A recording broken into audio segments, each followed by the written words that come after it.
भाई। तो भाई जूलॉजी का सेकंड लेक्चर ब्रो। सबसे पहले लेक्चर रिवाइज करना है क्या, स्ट्रक्चरल ऑर्गेनाइजेशन इन एनिमल्स। भाई एनिमल्स की कुछ प्रॉपर्टीज़ पढ़ी थी हमने। भाई स्ट्रक्चरल ऑर्गेनाइजेशन, थिंग्स कैसे ऑर्गेनाइज होती हैं। भाई यूनिसेलुलर और मल्टीसेलुलर का डिफरेंस पढ़ा था हमने भाई। और हमने क्या पढ़ा था भाई, टिश्यू की डेफिनेशन पढ़ी थी हमने कॉमन ओरिजिन कहाँ से आया, ये ectoderm, mesoderm, endoderm, germ layer के बारे में पढ़ा था भाई। और भाई हमने क्या पढ़ा था, हमने पढ़ा था भाई जो है कि जो टिश्यू जो है वो 4 प्रकार के हैं भाई हमारी बॉडी में। एपिथेलियल, कनेक्टिव, मस्कुलर, न्यूरल जो है भाई हमारे भाई जो ऑर्गन में है भाई। ये जो टिश्यूज़, ये चारों के प्रकार के टिश्यूज़ भाई स्पेसिफिक प्रोपोर्शन और पैटर्न में प्रेजेंट होते हैं भाई। और भाई जो ऑर्गन सिस्टम जो है हमारा वो भाई when two or more organs interact physically and chemically form organ system। और भाई मैंने बोला था कि फिजिकली एंड केमिकली इसका अर्थ क्या है भाई, ये हम अगले लेक्चर में पढ़ेंगे। तो अभी हम भाई पढ़ते हैं नेक्स्ट पेज। तो भाई आज का लेक्चर शुरू करते हैं जी।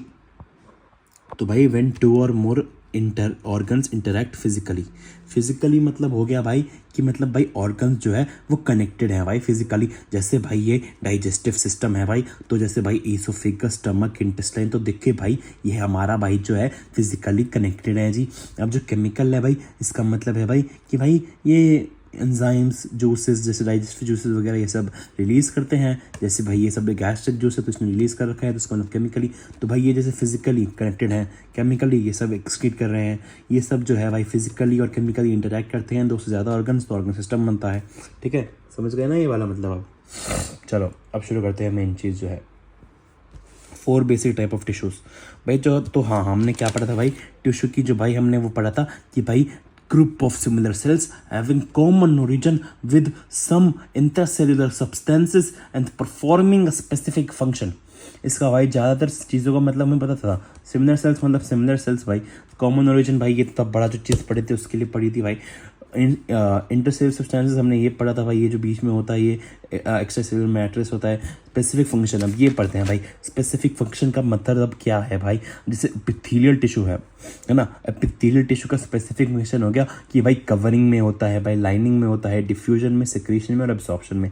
कवरिंग मतलब भाई जैसे ये भाई एक ईसोफेगस है तो ये बाहर की तरफ जो है तो ये कवरिंग हो गया, और लाइनिंग जो अंदर की तरफ है उसे लाइनिंग बोलते हैं। ठीक है, covering, lining, diffusion, secretion, absorption आगे पढ़ेंगे चलो।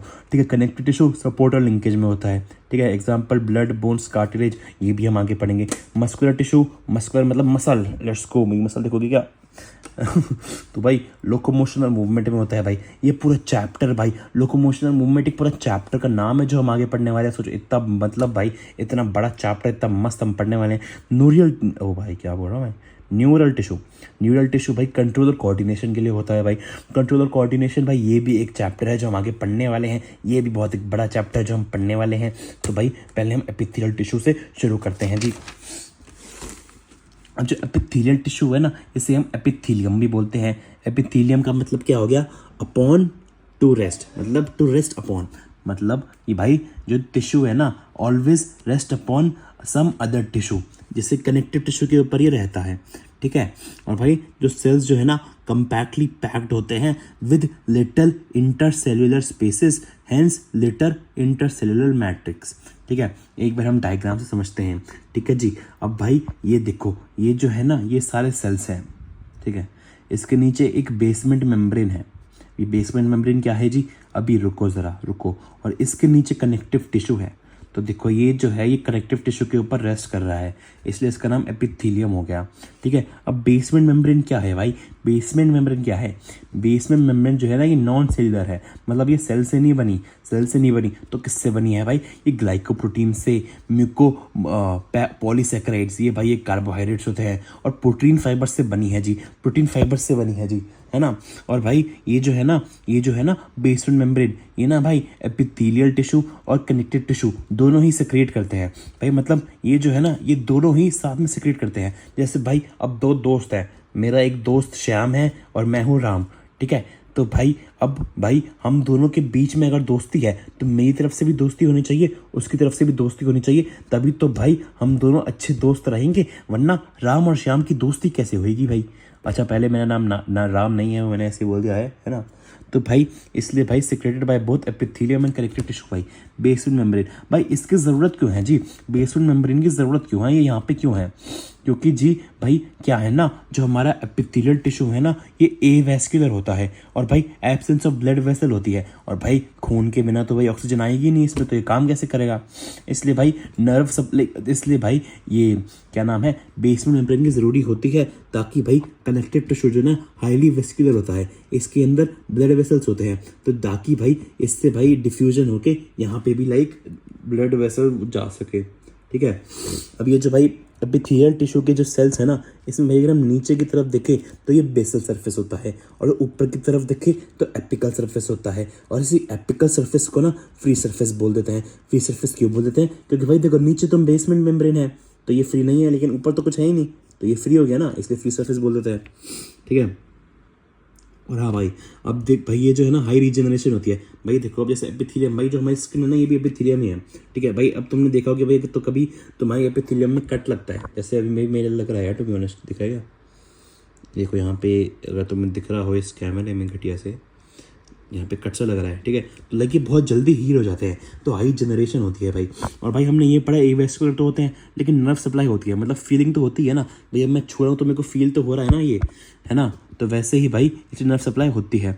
और भाई जिद the oxygen and nutrients from the blood in connective tissue diffuses by epithelium via basement membrane. अब यही जो मैंने पढ़ाया कि भाई बेसमेंट, क्योंकि भाई ये एवेस्कुलर होता है इसलिए भाई बेसमेंट मेम्ब्रेन की जरूरत होती है, क्या ताकि कनेक्टिव टिश्यू से ब्लड वेसल से ब्लड सप्लाई वहाँ तक जा सके।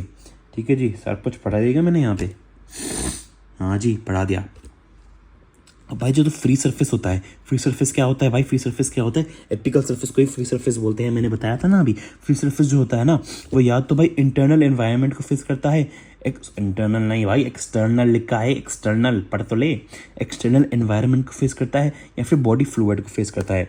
भाई एक्सटर्नल एनवायरनमेंट मतलब जैसे भाई स्किन है, स्किन जो है हमारी है ना, ये तो एक्सटर्नल एनवायरनमेंट को फेस करिए ना सीधा, तो एक्सटर्नल एनवायरनमेंट को फेस करिए ना, तो facing outside like when epithelium in skin.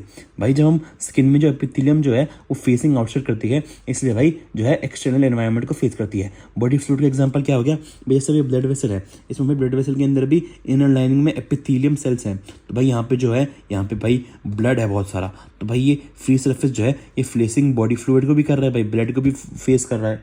तो वैसे भाई ये भी एनसीईआरटी की लाइन है, तो फिर भाई ये हमने समझा दिया एनसीईआरटी की लाइन एक, है ना। भाई जो एपिथेलियम होते हैं ना, जैसे हमने पहले पढ़ा था कि भाई जो हर टिश्यू होता है वो भाई एक कॉमन ओरिजिन से आता है, मतलब भाई किसी एक जर्म लेयर से आता है। लेकिन भाई अब हम यहाँ पढ़ रहे हैं कि एपिथेलियम जो है वो उसके 3 ओरिजिन होते हैं भाई। व्हाट, 3 ओरिजिन कैसे हो सकते हैं भाई? एक्टोडर्मल, मेसोडर्मल, एंडोडर्मल, तीनों ओरिजिन होते हैं भाई। इसका मतलब ये है कि epithelium at a particular location will have all cells derived from common origin. मतलब भाई जैसे अभी स्किन का एपिथेलियम है ना, ये सिर्फ एक्टोडर्मल से है, ये नहीं कि भाई मतलब मेरा यहाँ पे भाई मेसोडर्मल है, यहाँ पे एंडोडर्मल है, यहाँ पे एक्टोडर्मल है, नहीं जी नहीं भाई। जो ये एपिथेलियम है ना ये बस यहाँ पे एक्टोडर्मल होता है भाई, स्किन पे एक्टोडर्मल होता है, लेकिन जो गट है वहाँ पे एंडोडर्मल होता है। ठीक है भाई, इसलिए यहाँ पे बोल देते हैं कि तीनों ओरिजिन से होता है, समझ गए? ओके, अब जो है ना भाई फ्री सरफेस, इसकी भाई मॉडिफिकेशन हो सकती है। फ्री सरफेस क्या भाई? एपिकल सरफेस, इसकी मॉडिफिकेशंस हो सकती हैं भाई। तो माइक्रोविलाई होती है या सीलिया होती है? माइक्रोविलाई क्या होती है? Finger like projections that are folds of plasma membrane, plasma membrane मतलब cell membrane of epithelial cells to increase the surface area for secretion and absorption. मतलब भाई जैसे अभी सेल है तो यहाँ पे भाई देखो ये फिंगर लाइक प्रोजेक्शन सी बनी हुई है, इससे भाई अब जैसे नॉर्मल सा ऐसे होता भाई, इसका सरफेस एरिया इतना छोटा सा है, लेकिन भाई अब ऐसे ऐसे ऐसे ऐसे है तो इतना बड़ा सरफेस एरिया हो गया भाई। इससे भाई जो है सिक्रीशन एब्जॉर्प्शन आराम से हो सकती है भाई। ठीक है, इसलिए माइक्रोविलाई। और सीलिया जो है भाई हेयर लाइक प्रोजेक्शंस होती हैं जो मूवमेंट में हेल्प करती है अलॉन्ग वन डायरेक्शन, एक ही डायरेक्शन में, ये नहीं भाई कहीं भी घूम रहा है, एक ही डायरेक्शन में चलता है भाई। जैसे अब ये है भाई यहाँ पे ये जो है सीलिया है, ये हेयर जैसे लग रहा है ना, देखो लाल बाल, देखो रेड हेयर बैडी भाई है ना। और भाई ये जो है ना माइक्रोविलाई, इसे ब्रश बॉर्डर एपिथेलियम भी बोलते हैं। क्यों जी? क्योंकि भाई ये ब्रश जैसे ही लग रहा है, देखो ब्रश हो जैसे, इसे ब्रश बॉर्डर एपिथेलियम भी बोलते हैं। अब जो एपिथीलियम है ना, ये 2 टाइप की है भाई, simple epithelium, compound epithelium. Simple epithelium मतलब भाई सिंगल लेयर ऑफ सेल से बनी है, कंपाउंड मतलब मल्टी लेयर्ड है भाई। मेजर रोल जो है ना इसका, ये सेक्रीशन, एब्जॉर्प्शन, फिल्ट्रेशन, डिफ्यूजन में है। और भाई अब देखो भाई, ये इतनी सारी परत है, तो ये मेनली भाई ये प्रोटेक्शन के लिए तो होगी। अब भाई ये अगर सपोज इससे भाई सिक्रीशन या एब्जॉर्प्शन होने लगा, फिर तो भाई इतना टाइम लग जाएगा, एक दिन में तो यही लग जाएगा भाई सिक्रीशन में। इसलिए भाई डिफ्यूजन वगैरह जो है सिंगल लेयर से होता है। और प्रोटेक्शन भाई, अगर बहुत सारी चीज़ें हैं तो वो प्रोटेक्शन में तो इसकी भाई बंद मुट्ठी, भाई बंद मुट्ठी, एक उंगली ज़्यादा तौर नहीं है, बंद मुट्ठी स्ट्रॉन्ग है। इसलिए भाई जो भी मल्टी लेयर है, ये प्रोटेक्शन के लिए यूज़ होता है against chemical and mechanical stress. इसका मतलब क्या है भाई, मैकेनिकल का मतलब तो ईजी हो गया भाई, मैं हाथ में मार रहा हूँ, ये मैकेनिकल स्ट्रेस हो गया। केमिकल स्ट्रेस हो गया कि मतलब भाई जैसे हल्का सा कट आता है तो भाई वो नींबू वगैरह निचोड़ दो भाई, कितनी जलन से मचती है भाई, है ना। तो भाई वो नींबू वगैरह जो है, यही तो केमिकल स्ट्रेस होता है। अब भाई अगर कट आया नहीं होता तो भाई अगर आप नींबू अगर हाथ पे निचोड़े फिर कुछ दर्द होता है, नहीं होता ना। इसलिए केमिकल स्ट्रेस से प्रोटेक्शन मिलती है। एग्जाम्पल इसका स्किन हो गया, इसका एग्जाम्पल हो गया कि लाइनिंग द बॉडी कैविटी, जैसे भाई अराउंड लंग्स, हार्ट, या फिर वो डक्ट्स और ट्यूब्स। अब देखो भाई, तो डक्ट्स में जो है, डक्ट्स का मतलब होता है कि प्रेजेंट इन ग्लैंड, जो ग्लैंड में प्रेजेंट होते हैं उसे डक्ट्स बोलते हैं। ट्यूब जो होता है जैसे ट्रैकिया या फलोपियन ट्यूब हो गया, उसे ट्यूब बोलते हैं। अब लाइनिंग ऑफ बॉडी कैविटी, जैसे भाई अभी लंग्स हैं, अब भाई ये बॉडी कैविटी की लाइनिंग जो है ये एपिथेलियम अराउंड लंग्स है भाई, ये प्लोरा बोलते हैं, ये आगे पढ़ेंगे हम, इसे छोड़ो अभी। लेकिन भाई एपिथेलियम अराउंड लंग्स, तो इसे भाई लाइनिंग ये यहाँ पे सिंपल एपिथेलियम प्रेजेंट है, ठीक है। अब भाई जो on the basis of structural modification of cell, मतलब स्ट्रक्चरल मॉडिफिकेशन मतलब स्ट्रक्चर कैसा है, स्ट्रक्चर मतलब समझ ले भाई, समझ गया ना। तो simple squamous epithelium, simple cuboidal epithelium या सिंपल कोलमनर एपिथेलियम, ठीक है। सबसे पहले सिंपल स्क्वामस एपिथेलियम पढ़ेंगे, बस ये भाई ये लास्ट है भाई, जल्दी खत्म होने वाला है ना। सिंपल स्क्वामस एपिथेलियम पढ़ेंगे। तो एक हम साइड से देखें तो वो कितना छोटा छोटा पतला सा भाई, पतला पतला पतला पतला, और ये बिल्कुल चपटा सा, चपटा न्यूक्लियस है ना। और भाई हम ऊपर से देखें तो भाई देखो बिल्कुल चपटा से न्यूक्लियस है भाई, बिल्कुल पतले पतले से हैं, इरेगुलर बाउंड्रीज है भाई, इरेगुलर बाउंड्रीज हैं। तो भाई सेल जो है वो फ्लैट है, न्यूक्लियस भी फ्लैट है और लोकेटेड इन सेंटर है। सेल जो है इरेगुलर बाउंड्रीज हैं भाई, इसे जो है टेसिलेटेड एपिथेलियम बोलते हैं। ये भाई कुछ ज़्यादा ही अतिरिक्त ज्ञान है, ऐसे भूल भी जाओ तो कुछ ज़्यादा फर्क नहीं पड़ेगा, लेकिन भाई याद कर ही लो ना, जब हमने पढ़ी लिया टेसिलेटेड एपिथेलियम तो याद कर लो भाई। जो है ना ये देखो ऐसा लग रहा है जैसे टाइल्स हो, तो भाई this appears like tiles on floor, flat, hence known as pavement epithelium. इसे पेवमेंट एपिथेलियम भी बोलते हैं क्योंकि टाइल्स जैसा लगता है। बस भाई हो गया आज का लेक्चर, कैसा लगा अच्छा लेक्चर? जैसा भी लगा हो, आज का तो लेक्चर हो गया है और कुछ नहीं कर सकते। Bye bye.